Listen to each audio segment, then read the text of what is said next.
बंगाल में जुम्मे से पहले ही लागू हुआ योगी मॉडल। मुख्यमंत्री शुभेंदु अधिकारी का विशेष समुदाय को संदेश, अब सड़क पर नमाज नहीं और लाउड स्पीकर पर अजान नहीं।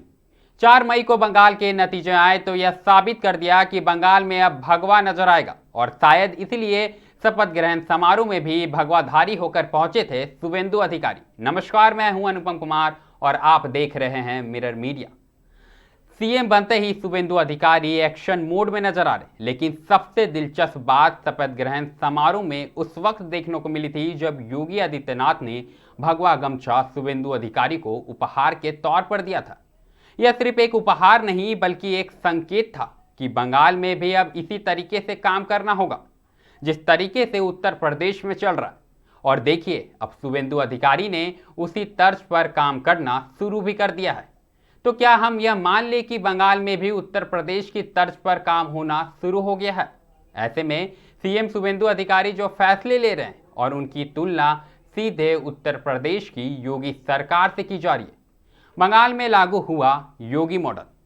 आपको याद दिला दें कि 2017 में उत्तर प्रदेश में एक वक्त था जब जोर जोर से लाउड स्पीकर पर अजान पढ़ी जाती थी और वह सबके कानों में गूंजती थी।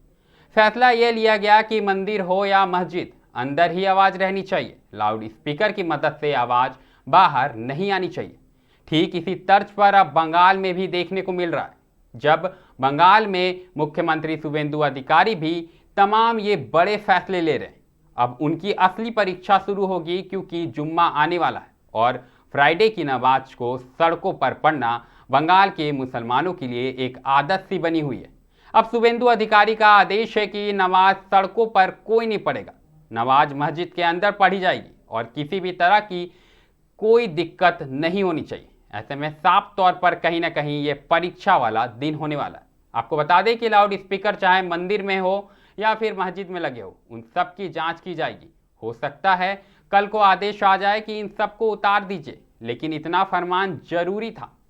आपको बता दें कि लाउड स्पीकर की आवाज बाहर नहीं आनी चाहिए। तो क्या माना जाए कि बंगाल में अब धीरे धीरे ही सही, लेकिन शुभेंदु अधिकारी ने अपना काम करना शुरू कर दिया, वो भी योगी स्टाइल में। जुम्मे वाले दिन क्या नजारा होगा, ये बड़ी चुनौती होगी शुभेंदु अधिकारी के लिए। उनकी परीक्षा उसी दिन है जिस तरीके से वह फैसले ले रहे हैं। लोग उनकी बातों को मानेंगे या नहीं, ये तो आने वाला समय ही बताएगा। लेकिन अगर हम बात करें तो इस फैसले से कहीं ना कहीं एक पक्ष में जहां खुशी की लहर है, वहीं दूसरे पक्ष नाराज होते हुए नजर आ रहे। बंगाल में अब योगी आदित्यनाथ जिस तरीके से यूपी में काम कर रहे थे, वो असर दिखना शुरू हो गया है।